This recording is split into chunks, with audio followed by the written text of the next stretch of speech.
Hello, everybody. This is Noah and John, and we are with Urban Digs. And Johnny, we are talking Manhattan today, and we got Stephen Cohen, top dog, huge producer over at Elliman, 25 years in business. The guy's done over 2.4 billion with a B, With a 2.4 B. billion with a B of sales, constantly ranked as a top agent.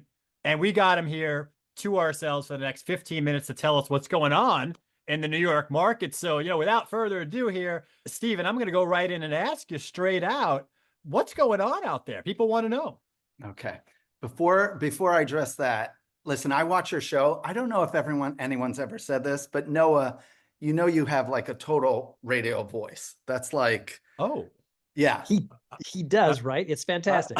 I have a face made for radio, don't Oh, I? I didn't. I said voice, not face. Okay. You did. Thank you so much, dude. All right. What's going on in the market? So here's what we're experiencing. This summer was busier than the last two that really came to slow down. So this summer was not bad. August was a typical slowdown. Fall and the last 2 months have actually been very active.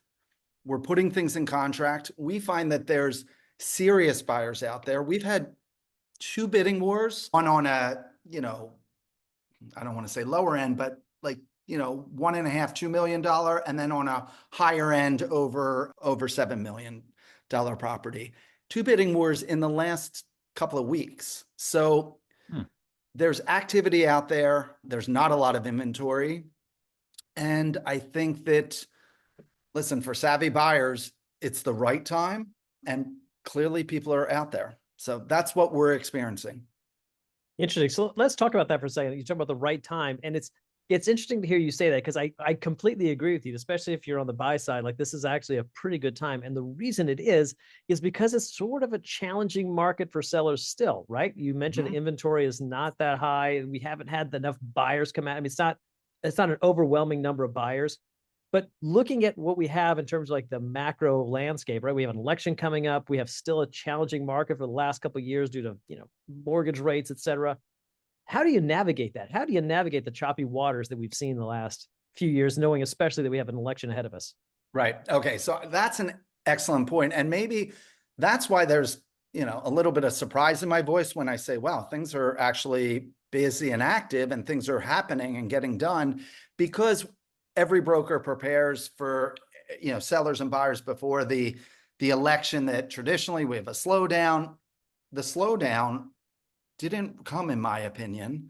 Maybe it's going to come like the next week or two, but we all know, could be different because the world's in a precarious place, but that after the election, it kind of doesn't go back to quite normal, but goes back to normal. And no matter who was elected, it's kind of like everyone waits because there's an unknown. Then after that unknown, we know what the answer is, then it goes back to normal. We haven't seen that slowdown that we're typically all preparing for. And a lot of that also, of course, we have to bring up interest rates. A lot of that is, interest rates where we saw them going down. Are they going to continue to go down as everyone's predicted? Or we saw they went up a little bit. Are they going to go up? So what I'd say is that prices are down. We know that. That's why some sellers are having a difficult time. But therefore, if you're a realistic and a smart seller, and you have a good broker guiding you and giving you real information, real stats, that it is such an opportunity to purchase. I'm in the market myself. We're looking for property for my family now because prices are down. And then they're down in different segments or different types of product as well, where there's real opportunity. Yeah, and Stephen, I would like to just stay on that topic for just one more second before we go forward here with other questions. I know the market has been a little tough, and you said prices are kind of muted / down a little bit. Are sellers? What's their mindset? Are they aspirational? Are they desperate? Are they panicked? Are they eager? Or are they looking for certain prices? Or are they realistic? Or are they starting to come to and see what kind of market is out there? Right. So I'd say it depends on the seller, and it's all of the above. However, based on our experience with our sellers, aspirational, I would take out of the picture. I don't think anyone's aspirational. We're not finding that. We're finding that sellers are more realistic and more educated and attuned to what's going on. We have sellers that say, well, I'm just not ready right now.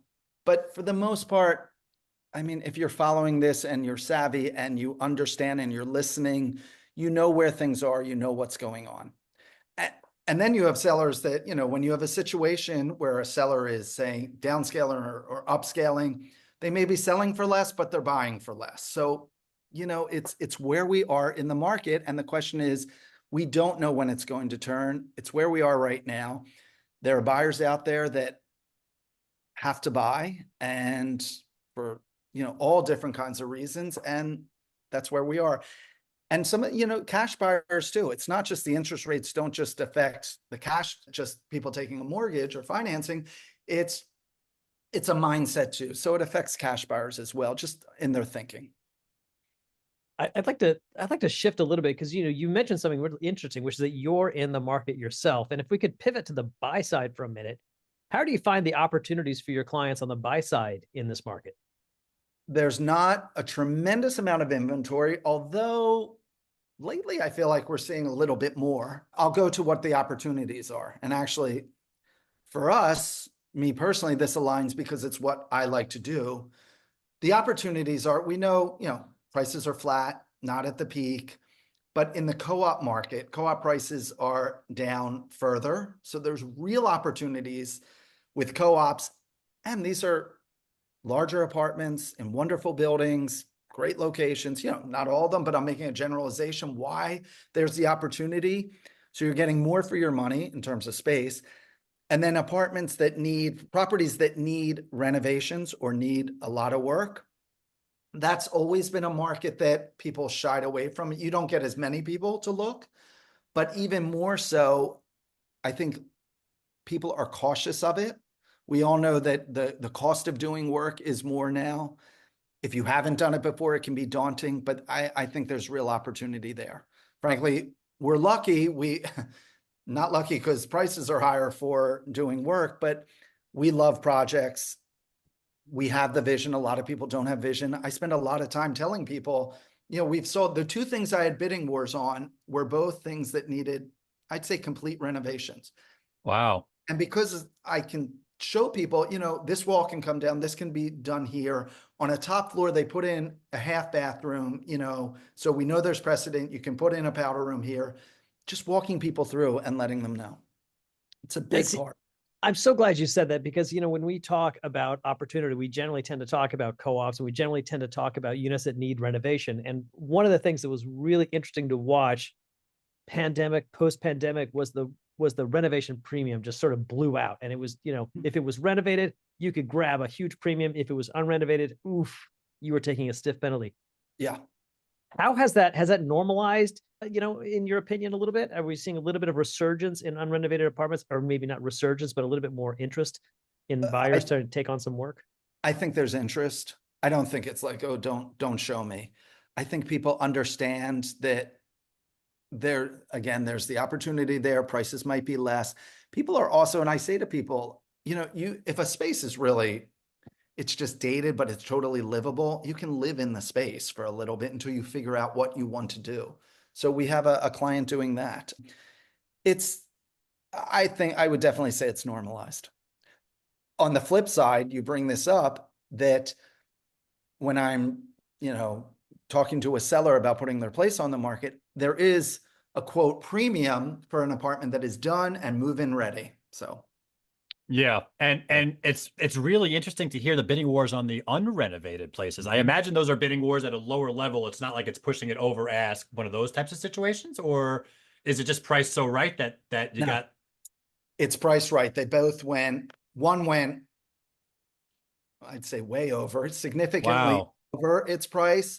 The other, we got right to the price.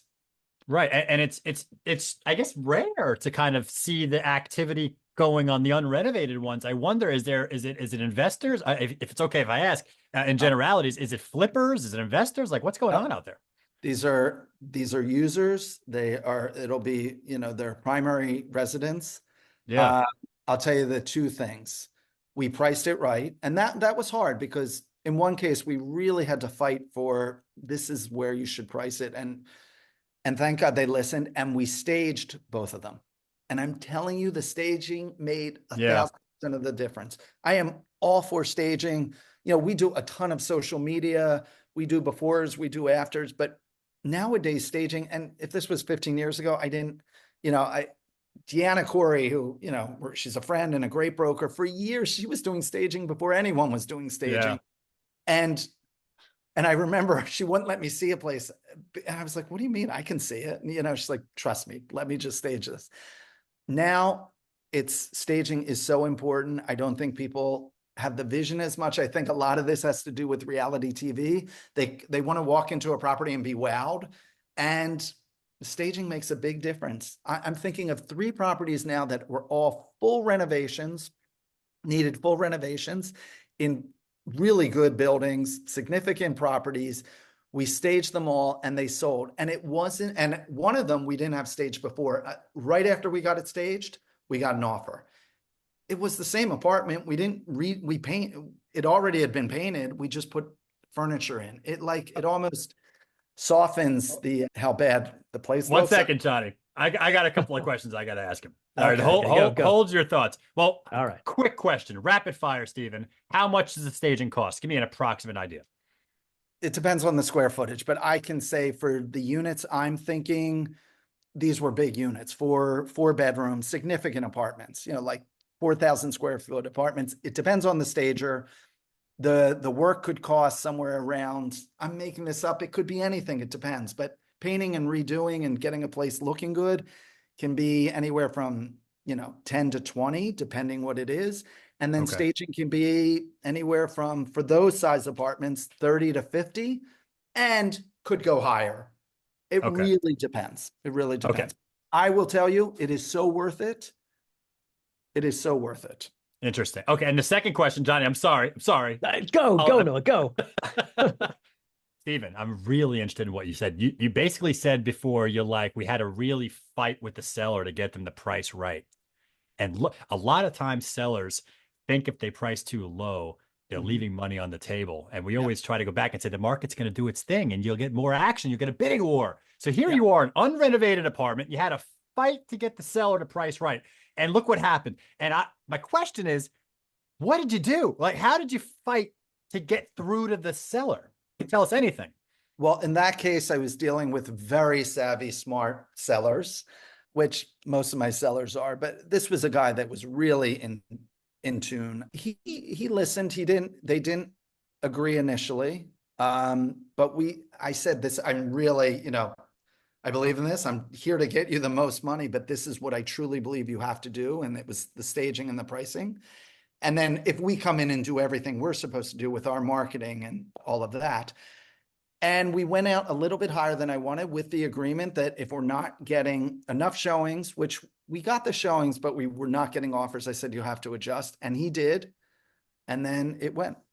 In the other case with the apartment that wasn't staged first, we painted it, we cleaned it up, but we were getting people in, but they just couldn't see it. And as soon as we staged it and put the furniture actually in the space, we had it virtually staged. But then it's great, you get them in because of the virtual staging, but then they walk in and it falls flat. It doesn't feel like what they're expecting. Once we had it staged and they walked in, it just warmed the place up. It showed them where furniture could go. It showed them obviously scale of rooms because places look bigger with furniture. And that's when we got the offer.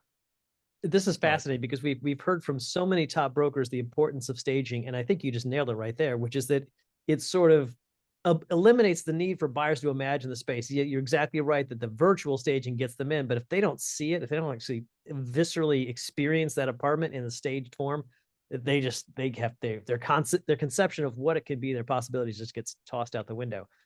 And to prove the point, we didn't redo the kitchens, we didn't redo the bathrooms, which it was 40 years old in one case. We didn't even redo the floors. We painted all the walls white. Literally, that's what we did in terms of, you know, the heavy work, the contractual work, but we put furniture in. It just warms the place up. And you're right, shows you where furniture can go, gives you scale. It works. And so Noah basically asked all my questions. So I'm sort of reaching here for some of the more important questions that I really I know should you'll be come up asking. with something, John. Yes. But so here's the question. And Noah is exactly right. And you're exactly right, which is pricing an unrenovated unit is always a challenge. And so I really want to kind of put you on the spot. I'm curious, how do you measure the prices right? Because obviously we can look at the data and say, well, it's sold in under 30 days. So we know that it was priced right. But I'm curious what your rules of thumb are in terms of like, once the listing's out, like, is it a series of responses that you're looking for from the website, a series of what the traffic numbers look like? Like, how do you sort of judge that the price is right before you actually get to a negotiation stage? So in order to get to the pricing, we work backwards and we figure what's it going to cost to do the renovation. And we do videos on this all the time where we'll bring in, call it a reputable high-end contractor, and he gives us the different levels of what it would cost to do the renovation. So we work backwards in the pricing. But interestingly enough, in this case with that buyer that I said, very savvy, but didn't agree at first, and we went out a little bit higher and then agreed because we talked about if we're not getting the people in or we're getting the people in, but we're not getting offers and we're getting feedback, your price too high. It can be verbal or nonverbal if you're not getting the offers. Then we agreed we'd bring the price down. Well, let me ask you, how many days has to go, how many weeks has to go by before a price comes? A couple weeks. It depends. It really depends. There are times where I'll say, not yet. It just, we just haven't gotten the right person in, but it feels we're there. We're just not getting the offers, or the market slowed down for the last few weeks, or we're over a holiday. It really depends. I don't have a hard and fast rule on that. But you're transacting at such a high level that a lot of these, the buyer pool is almost like a needle in a haystack. Like you need a certain buyer at a certain time of year, at a certain time of date to kind of come in and say, all right, this is something I want and can afford and can basically pay for it in the next 30, 60 days. Whereas, like I love my Yorkville co-op, but they are a bit of a dime a dozen. And the buyer pool for that is a lot larger than it is for say like a large penthouse with a roof deck in Tribeca, which that's my next purchase eventually. Not quite there yet. So I can understand how you can't necessarily have a rule of thumb, but I'm interested in how you sort of see it on a unit to unit basis and sort of, go forward with that. So first is, again, if you're getting people in, that's fair. If no one's coming, again, I always say this, if no one's coming and we're doing all the marketing that we always do, and we're doing it for all our properties, and we're seeing people come in, then there's that.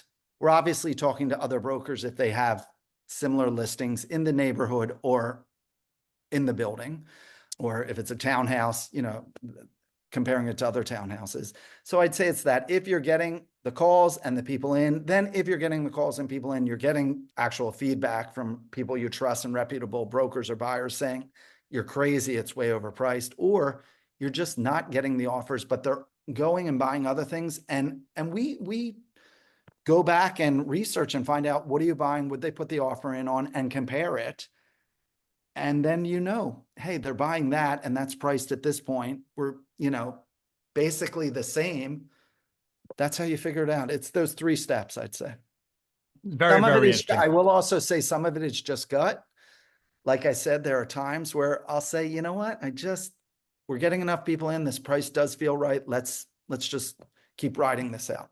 Yeah, I was thinking in my head, I didn't want to ask about it, but I was gonna say, this guy just knows. He just, he's been around, he's been in the sea for a long time, and he's got a gut for it. Yeah, but probably most of the things out there. All right, we're getting towards the end here. We got 1 or 2 questions left. I want to talk about brand building and brand marketing, and that whole niche has evolved quite far over the last 5-10 years here. So how do you maximize all of that to just grow your business? So it certainly has changed being a broker. I'll tell you, let me just say this. For years, I've been doing this now 25 years, and always I've gotten calls from friends or, a friend of a friend who wants to go into the business. And so I'll always take a call or have a meeting. What's different now as compared to say 10 years ago is the calls were usually from people that were already it was a second or third career. Now I get calls from kids in college or just getting out of college saying, this is what I want to do for my career. That's what's changed. And then in terms of the branding and the marketing, it is so important. I used to say before all this branding and marketing blew up was, be true to yourself. Don't try to be someone else. That's why people are working with you. They like you. They trust you for what you're bringing to them. Don't try to be someone else. You can never be as good as you, as good as someone else as you can be as good of you. But with that said, now it's just exploded. And I have a full marketing team. That's my secret formula. I have an incredible team. I have a full-time videographer and my marketing director. She's phenomenal. And we're just constantly putting ourselves out there, but we're not just putting ourselves out there to put ourselves out there. We want to make it informative, educational, and we want to bring, we want it to be worthwhile, what we're bringing to them. Some of it's just fun, but we want it to be worthwhile. We do these like the history posts that we do get the most, Interesting. We do our marketing reports and all of that. Not so salesy, more educational sharing, wisdom sharing. I did something. Can I curse on this show? I don't know. You can do whatever you want. This is our show. I am not regulated by the FCC over here. Okay, there you go. R rating on it, don't worry. I call it the shit post, but it's actually about manure and why there were stoops of townhouses, because there was so much manure on the street when all these townhouses were built. And then it did so well, it exploded, it went viral. And then our next thing was, if you look at, you can see this on my Instagram and Facebook. If you look at stoops, a lot of them have boot scrapers and they're hidden in plain sight. And that was our follow-up video that did incredibly well. Who would think of this stuff? People love it. Wow. I love that stuff. There's a Seinfeld joke in there somewhere. Yeah, exactly. Right. So it's all over my Instagram. Go find it. So, looking back, number one, you're sitting in this amazing seat in which you have access to some of the most exclusive properties and deals, and you've worked your way up there. And drawing on that experience, what are some of the things that you wish you would have known, like day one, whether it's your real estate is your first career, second career, third career? What are some of the things that would have been helpful to know day one in this industry? The first I'll say is about the marketing. I didn't do. This sounds so dated now that I'm saying it, but when video really came out, I had a coach that was pushing me to do video years ago, and I didn't do it. And it took me forever. I can now turn out a video literally in like 5-10 minutes. I don't even hear my voice. When you hear your voice and it bothers you, I don't even hear my voice anymore. So jump on the video. You have to be branding yourself, putting yourself out there, marketing and on social media. I covered this before. Be true to who you are and what your personality and your brand is, and be as knowledgeable as possible. And then I'd say the other thing is nothing's done till it's done. Don't count your money, your ducks, whatever it is, your chickens before they hatch. Nothing's done till it's done. Deals can go sideways at the very last minute. It's what makes our job interesting. You just have to stay calm and cool and directed through it. And clients, buyers, and sellers follow your lead. If they see you getting upset, they're going to get upset. You need to you're the one guiding the deal. I love it. This is great stuff. Thank you so much for joining us and spending some time with us and sharing some thoughts that's going on in your head out there. I love it. This has been a wonderful 25 minutes, and I always learn something when I talk to you. So thank you very much. We're done. So I'm just going to wrap it up. And then that is John Walkup. I'm Noah Rosenblatt, and that is Stephen Cohen over at Elliman, 25 years in the business. Thank you very much. This has been Talking Manhattan, and we'll catch you guys next time. Cheers, everybody. Hey guys.